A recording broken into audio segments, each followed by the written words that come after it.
Los primeros 18 versículos del capítulo 10 de la carta a los Hebreos nos hablan, por supuesto, o se concentran en el sacrificio de nuestro Señor Jesús. Cuando hablamos del sacrificio del Señor, debemos ser muy claros. Por ejemplo, para entender que no hay ningún otro sacrificio en toda la historia de la humanidad que se acerque ni siquiera un poquito a la grandeza, a la majestad de lo que hizo el Señor. Es cierto que hay muchos sacrificios en la historia de la humanidad que se han realizado y por muy motivadores que estos sean, por muy inspiradores que estos sean, no son comparados al Señor. Hoy es un día singular para nuestro país y uno pudiera rememorar o recordar los sacrificios que hicieron los libertadores. Sabemos en la historia de lo que sacrificó Simón Bolívar, Francisco de Miranda. Sacrificaron su fortuna, sacrificaron su salud, sus propias vidas. En la historia de la iglesia hay también hombres que hicieron grandes sacrificios por la causa de Cristo. Sacrificios de hombres y mujeres en la historia de la humanidad. Repito, motivadores, inspiradores, aleccionadores. Sin embargo, por más grande que estos hayan sido, ninguno de ellos es digno ni siquiera de ser mencionado al lado de lo que hizo nuestro Señor Jesús. Amén. Él hizo el sacrificio más grande de todos. También tenemos que tener en cuenta algo sobre el sacrificio de nuestro Señor Jesús. No fue un sacrificio que vino como resultado de la derrota. Tampoco fue un sacrificio motivado por el martirio. No fue tampoco el arreglo de los planes de Dios que los hombres estorbaron o arruinaron. No fue un sacrificio que tomó por sorpresa a Dios, ni que Dios se tuvo que resignar. Bueno, vamos a tener que hacer un sacrificio para rescatar a esta gente.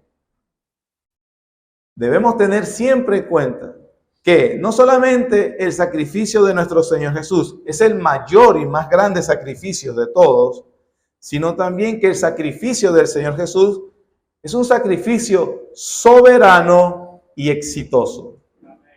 Cuando decimos que es soberano, queremos decir que ese sacrificio fue un plan elaborado por Dios mismo antes de la fundación del mundo.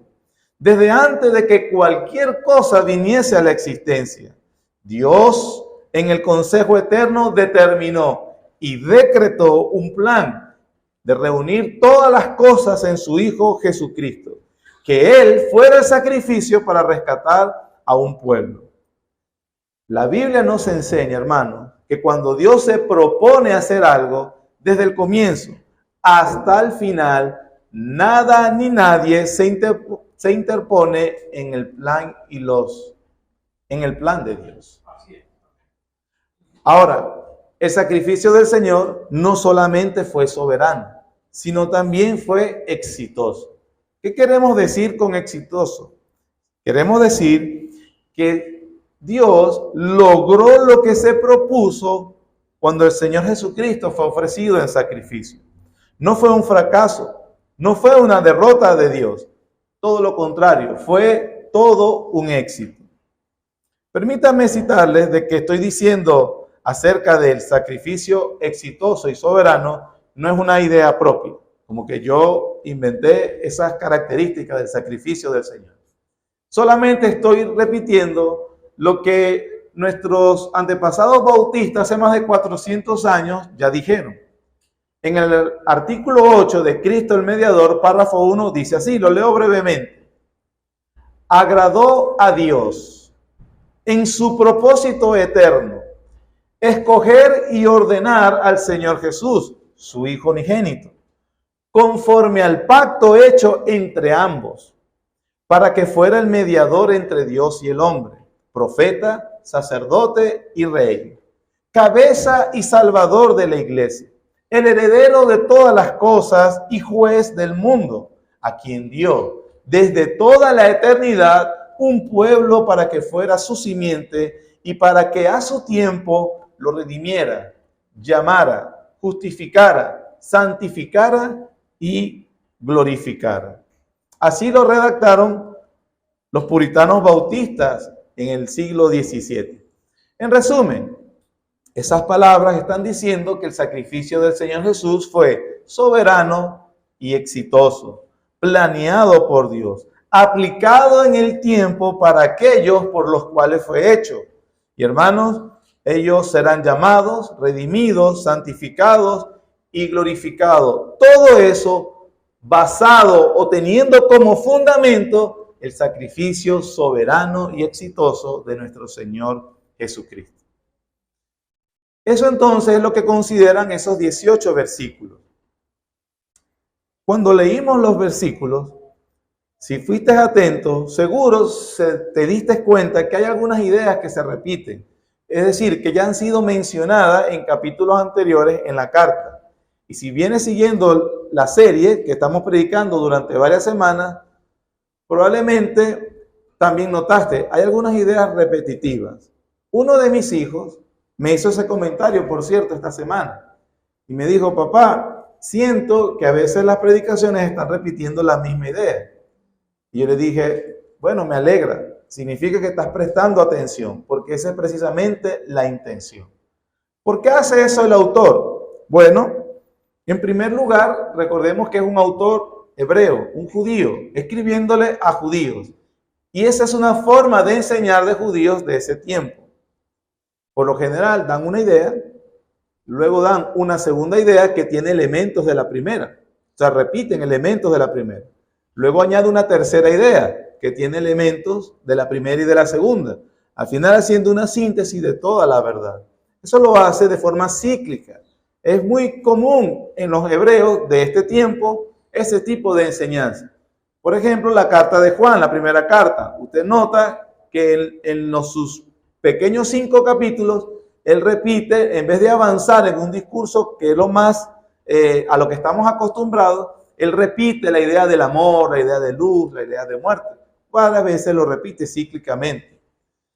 Pero esa forma es simplemente una forma hebrea de enseñar. Y así, obviamente, la carta de Hebreos presenta esa característica. El apóstol Pedro también dijo que él no va a dejar de recordarle las mismas cosas a los creyentes, para que estén confirmados en la verdad presente. Y que aún después de su partida, decía él, voy a procurar con diligencia que tengan memoria de estas cosas. Y por eso escribió sus cartas. Simplemente los autores del Nuevo Testamento entienden la naturaleza humana, hermanos, que escuchamos, pero olvidamos rápido. ¿O no? La repetición simplemente es para que asimilemos bien las verdades que se nos están enseñando. Esta sección entonces de la carta no solamente es una conclusión, porque esa sección del 1 al 18 del 10 es la conclusión del argumento que empezó en el capítulo 4, versículo 14. Aquí el autor va a concluir su sección y concluye haciendo unas repeticiones. Así que, hermanos, oirá algunas cosas que ya se han mencionado. ¿Cuál es el tema subyacente? ¿Cuál es el tema total de toda esta argumentación o repetición? Es acordarnos, no te alejes de Cristo, porque no hay nada ni nadie que haga por ti lo que Él hace. Él es el único mediador entre Dios y los hombres. Entonces, si usted quisiera un resumen de estos 18 versículos o cómo lo vamos a llevar a cabo, vamos a llevarlo en 3 partes. En primer lugar, el autor nos recordará que el sacrificio de Cristo es superior. En segundo lugar, nos recordará que el sacrificio de Cristo es único. Y en tercer lugar, nos recordará que el sacrificio de Cristo es suficiente.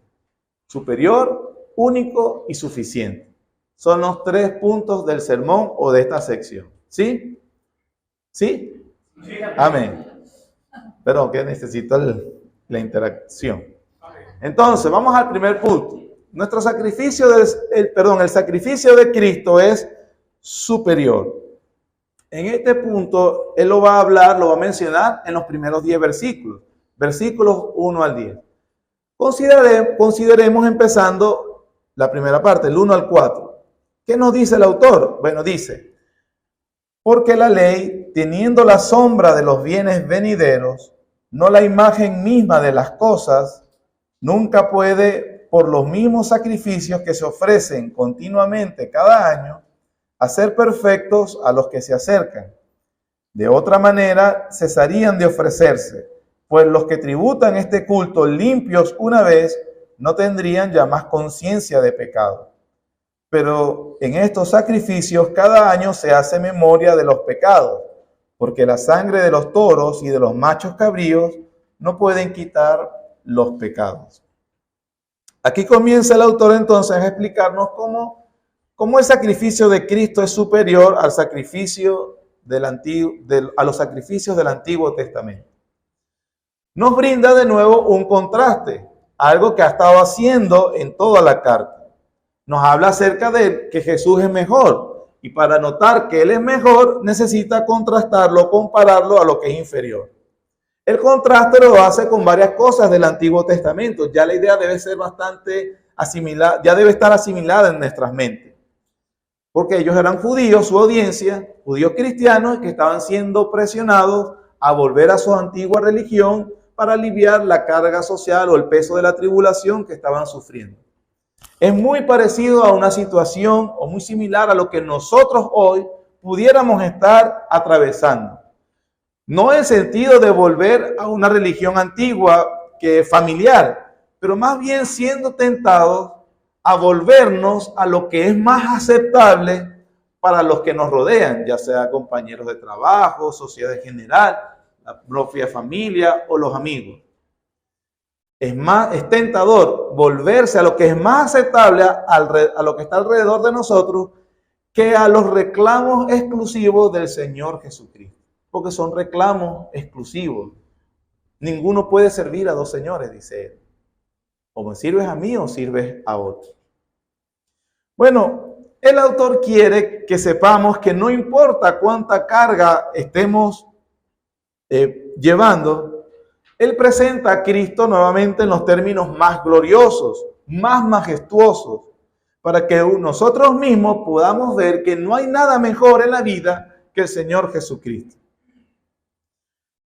En esos primeros 4 versículos que leímos, el autor desea establecer el punto de que las personas que participan de las ceremonias del Antiguo Testamento estaban limpias ceremonialmente, lo que es igual que pensar físicamente. Limpias físicamente para tener acceso a un mobiliario físico que simbolizaba la presencia de Dios. En contraste, que el sacrificio de Jesús es superior porque nos limpia, él usa el término conciencia. Pero al hablar de término conciencia, se refiere a ser limpios no físicamente o no externamente, sino internamente, desde el interior. Como decía el Señor, el que cree en mí, como dice la Escritura, de su interior. No es algo cosmético, no es algo físico, es algo que es desde el interior espiritual. Y nos da acceso a la presencia espiritual y verdadera de Dios. Por eso el sacrificio de Jesús es superior. Cuando dice que los sacrificios del Antiguo Testamento es inferior, él hace mención de que eran inferiores en su propia esencia, en su propia naturaleza. Él dice en el versículo 1, porque la ley, teniendo la sombra de los bienes venideros, no la imagen misma de las cosas. No está diciendo el autor que las ceremonias del Antiguo Testamento eran malas, porque en realidad se hacían porque Dios las había mandado. Pero él está recordando esa naturaleza de esas cosas. Dios las había establecido como un anticipo de lo más grande. Juan Calvino, hablando de eso de sombras, bienes venideros, ese contraste, Juan Calvino dice, el autor usa sombras en contraste con sustancia, queriendo decir que las ceremonias del Antiguo Testamento, como sombras, son un boceto o un bosquejo de una pintura. En el auge del siglo XVI, cuando que estaban en ese auge de los pintores del Renacimiento, por supuesto, antes de hacer sus cuadros hermosos que todavía se valoran hoy, ellos hacían primero un boceto, como que diciéndole al quien lo financiaba que era cuál es la idea que quería plasmar. Y a través de ese boceto o ese bosquejo, entonces se llevaba el plan de lo que iba a hacer después. Ese es el sentido entonces de las ceremonias del Antiguo Testamento. No eran la sustancia, no eran el cuerpo, eran un boceto, un bosquejo. La idea es que por esos sacrificios, por naturaleza, son inferiores a lo que hizo Cristo, porque ellos, como dice el mismo autor, no, los mismos sacrificios nunca pueden, por los mismos sacrificios que se ofrecen continuamente cada año, hacer perfecto a los que se acercan. De otra manera cesarían de ofrecerse, pues los que tributan este culto limpios una vez no tendrían ya más conciencia de pecado.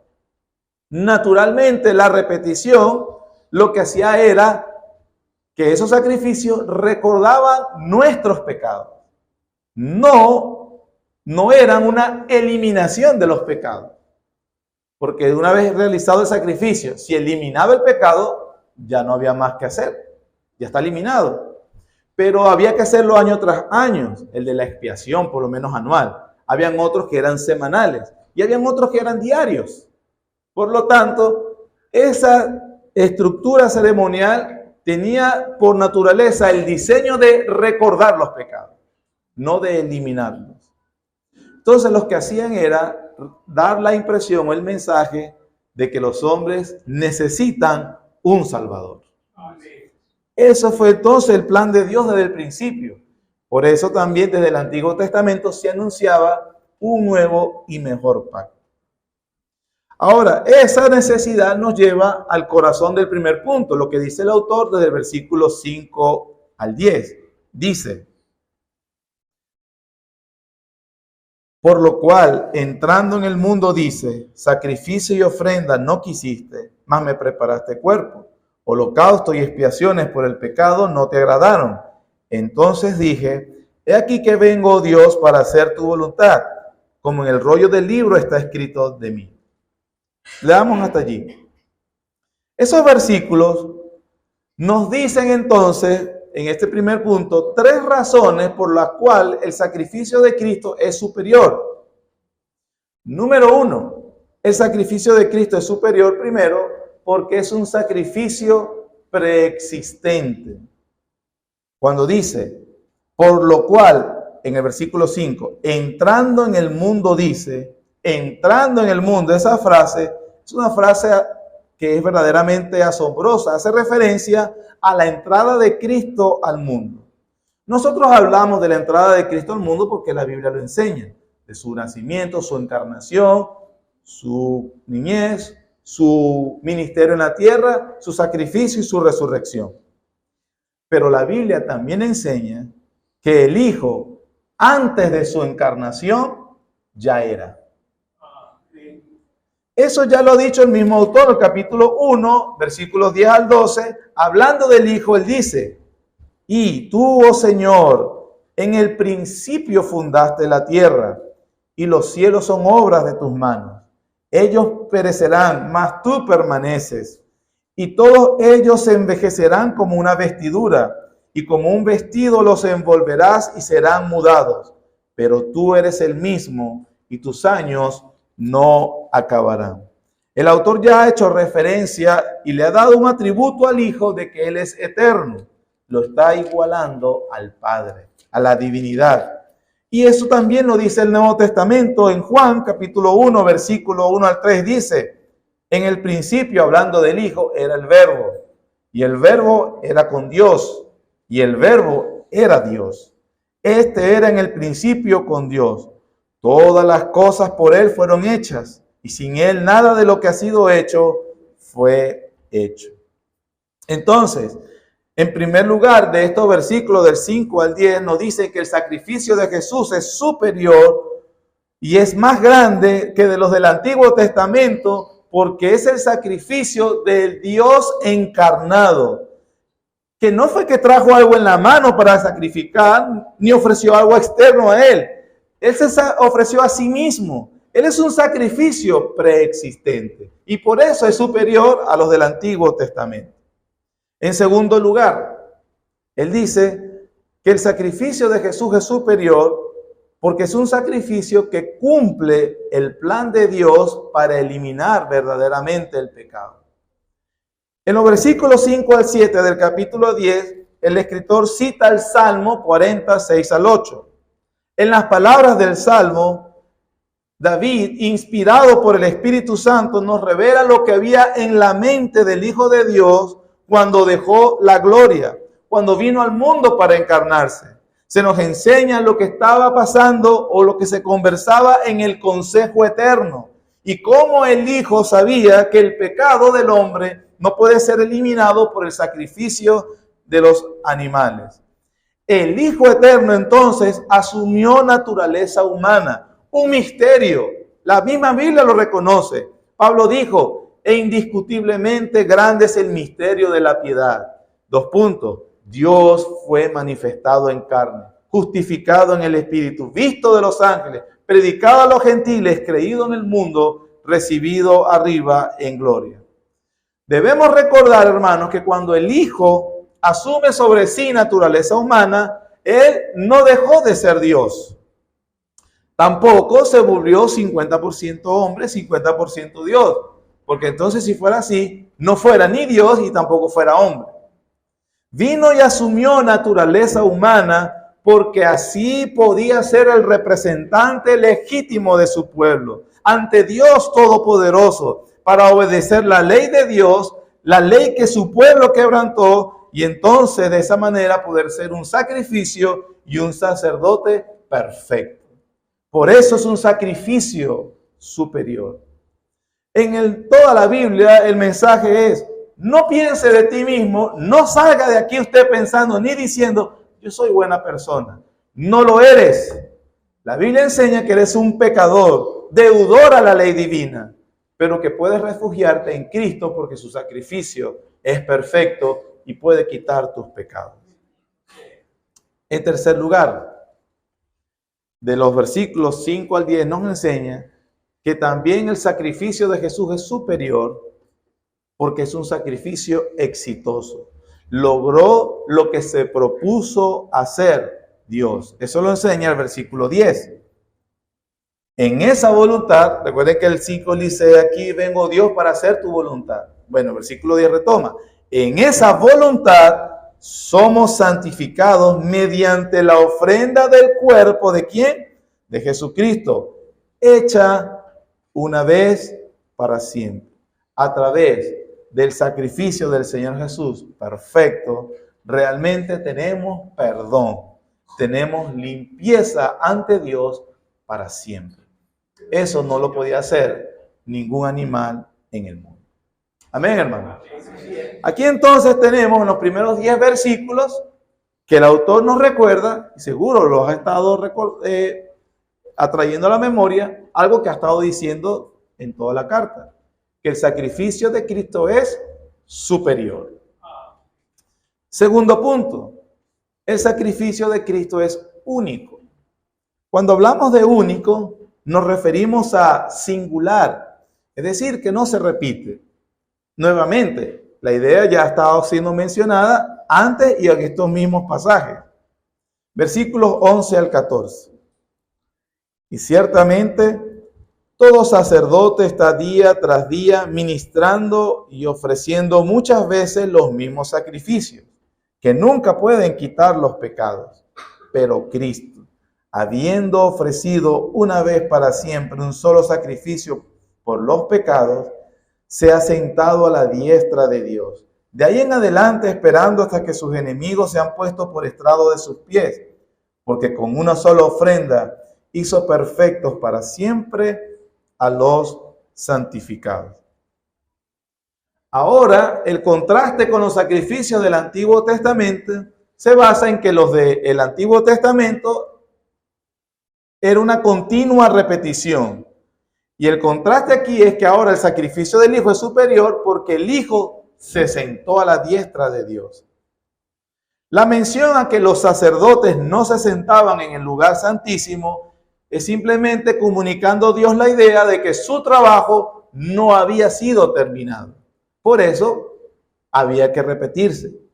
En contraste, Cristo se ofrece una vez y que dice que resultó, después de haberse ofrecido, se sentó a la diestra de Dios, haciéndonos referencia que su vida perfecta es un sacrificio perfecto para un plan exitoso.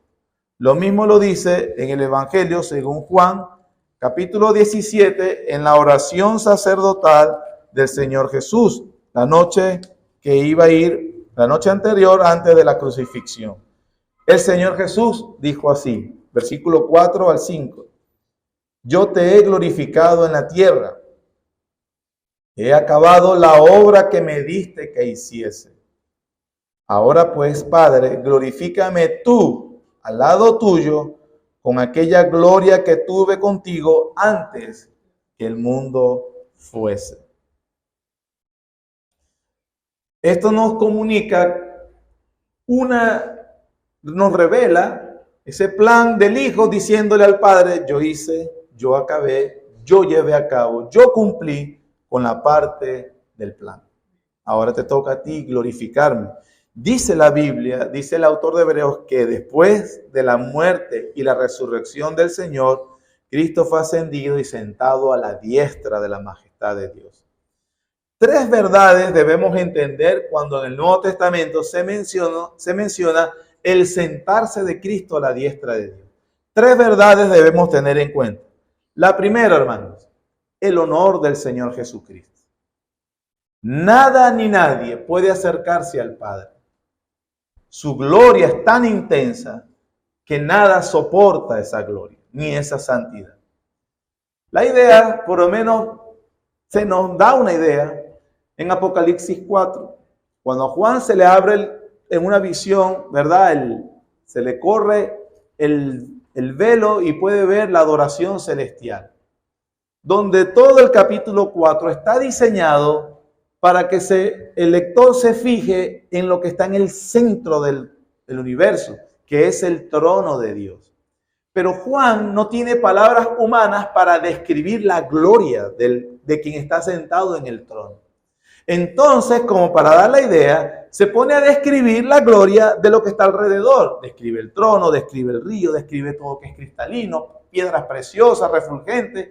Describe a los seres celestiales, a querubines, seres trascendentes y superpoderosos, impresionantes para la mente humana, pero ni siquiera ellos se pueden acercar al trono. Todo eso no es para que te fijes en los seres, todo lo contrario, es para que te fijes la gloria de Dios que está sentado en el trono y todo lo que está alrededor de él. Ayudándonos por Isaías 6, dice que ni siquiera se podían descubrir el rostro, ni los pies, eran indignos. Entonces, si esos seres tan poderosos ni siquiera se pueden acercar, imagínense un hombre pecador. Lo cierto es que Juan ve la visión y dice, ¿quién puede abrir el libro de los decretos del que está sentado en el trono?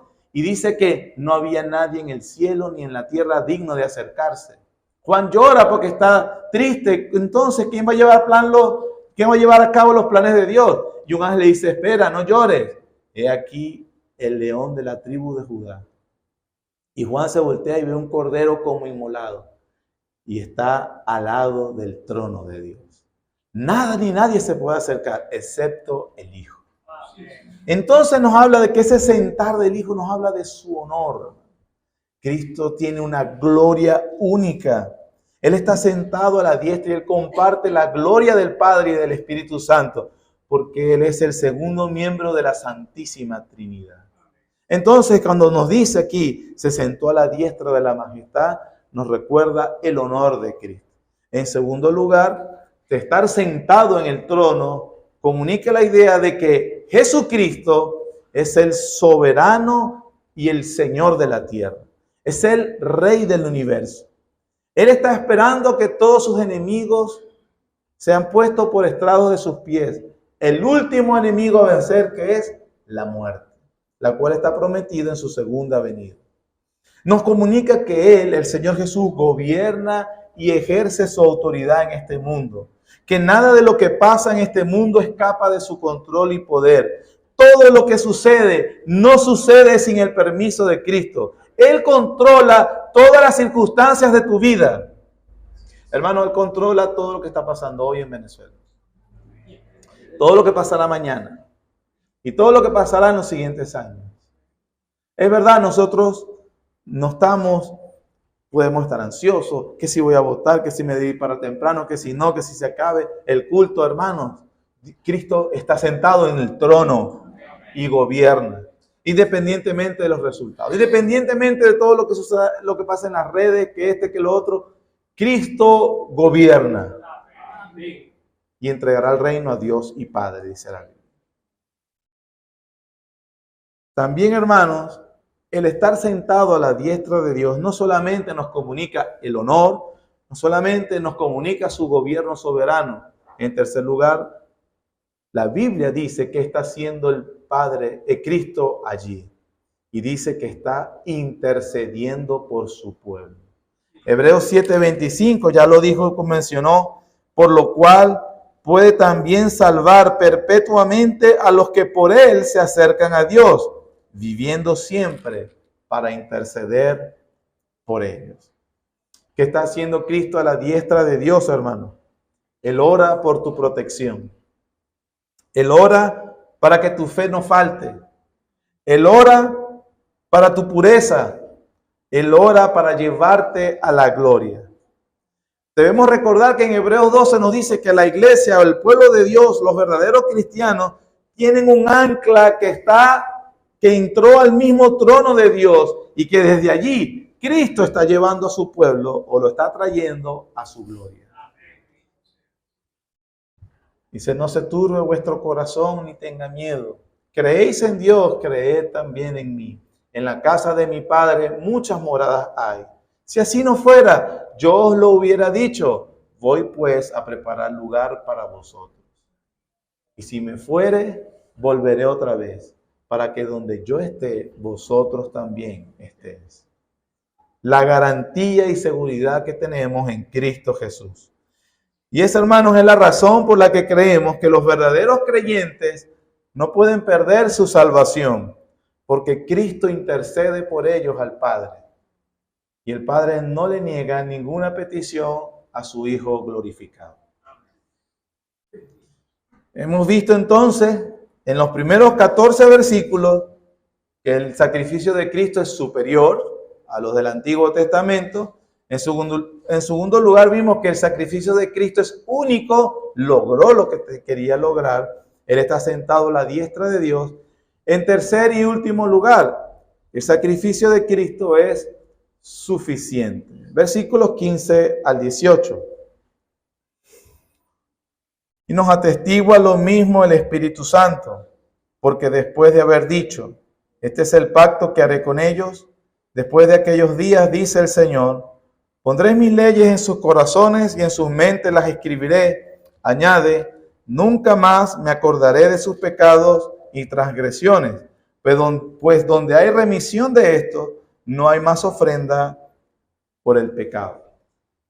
El sacrificio de Cristo es suficiente.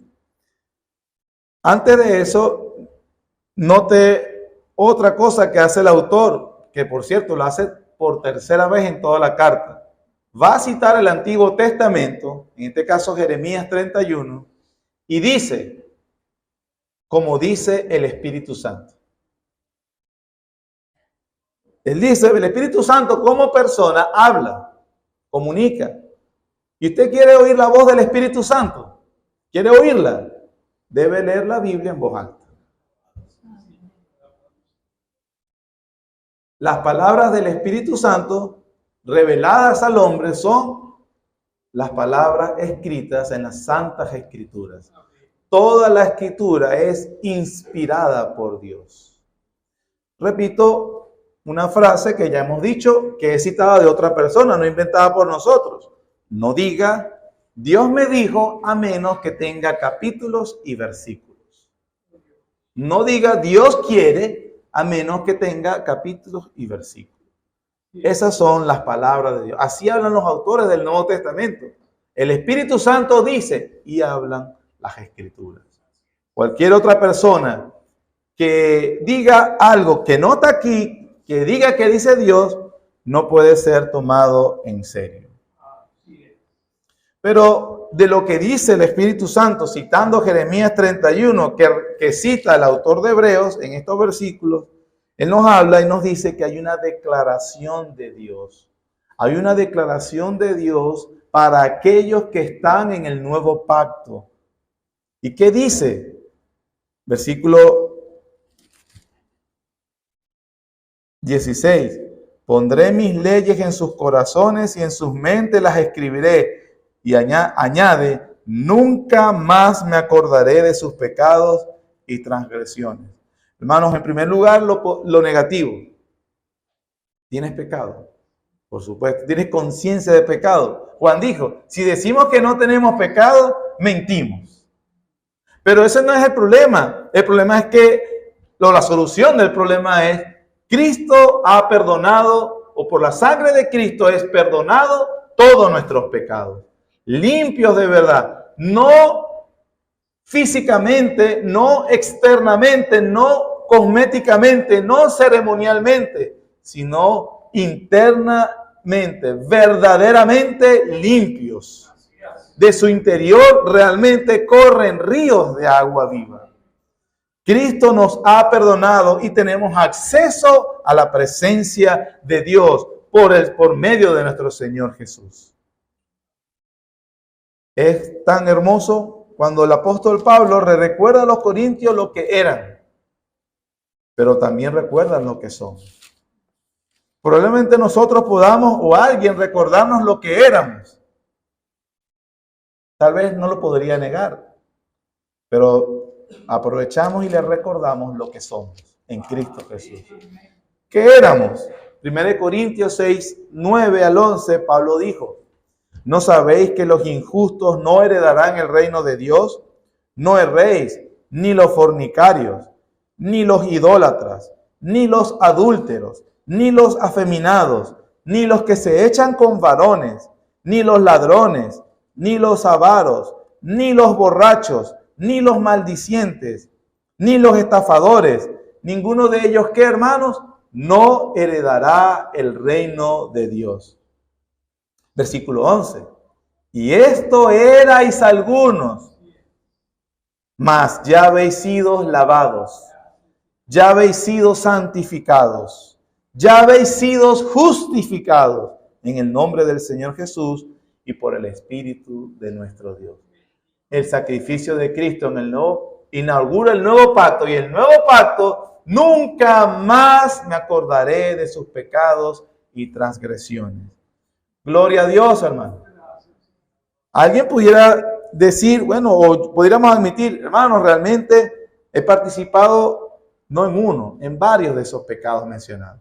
Es más, pudiera haber participado en otros que ni siquiera se mencionan aquí. Pero por la sangre y sacrificio de Cristo, ante Dios he sido limpiado, santificado y justificado. Y Él mira en nosotros la justicia de su Hijo Jesucristo. Ese es el Evangelio, hermano. Eso es el Evangelio. Pero no solamente nos perdonó cualquiera de estos pecados o cualquier otro, todo pecado ha sido perdonado y limpiado, pero dice también la parte positiva. En el paquete viene incluido, pondré mis leyes en sus corazones y en sus mentes las escribiré. No solamente nos regocijamos por el perdón, beneficio del nuevo pacto.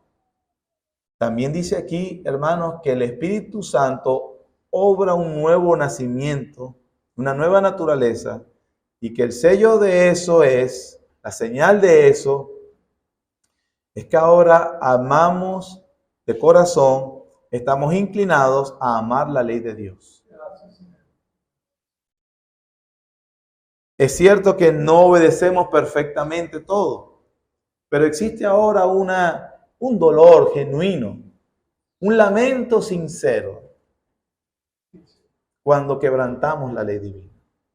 Sincero, no superficial, no para que fastidies, no, sincero, honesto. Hacemos nuestras las palabras del salmista, ríos de agua corrían por mis ojos porque no guardaban tu ley. ¿Siente usted ese quebrantamiento, hermano, verdadero, genuino, de corazón, cuando usted se percata de sus limitaciones por el pecado? Eso es lo que dice la Biblia que trae el nuevo pacto. No diga amén duro porque se le fueron perdonados los pecados solamente. Diga amén porque fueron perdonados y porque también ahora Dios ha atraído nuestros corazones a Él. Le amamos. Nos lamentamos cuando somos conscientes de haber quebrantado su ley. Deseamos de todo corazón aprender más. Nos regocijamos cuando, como decían los puritanos, conseguimos esas perlas en el tesoro de la gracia divina. Cuando nos hablan del sacrificio de nuestro Señor Jesús, lo vemos más bello, más hermoso, más glorioso, más grande. Esos son las marcas de alguien que está en el nuevo pacto.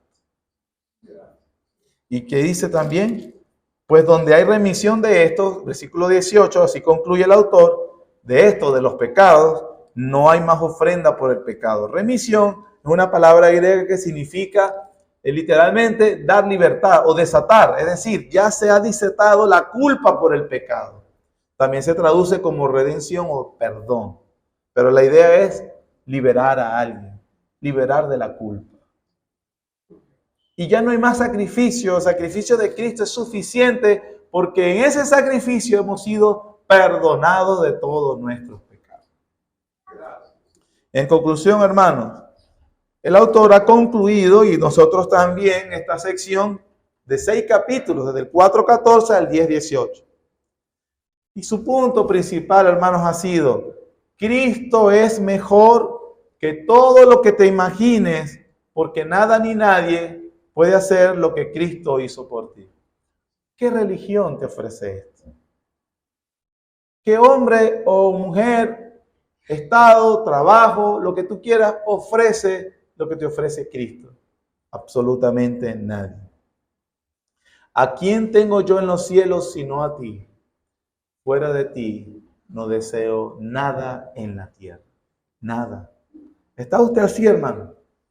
Espero que al vérsele presentado a Cristo en los términos más gloriosos y majestuosos, tu corazón sea impulsado, estimulado a amarlo más, a atesorarlo más, a temerle más y a glorificarlo más.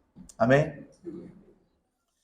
Gracias, Señor, porque nos has enseñado a través de tu palabra lo hermoso, glorioso y majestuoso que es nuestro Señor Jesús como nuestro sumo sacerdote, como nuestro sacrificio.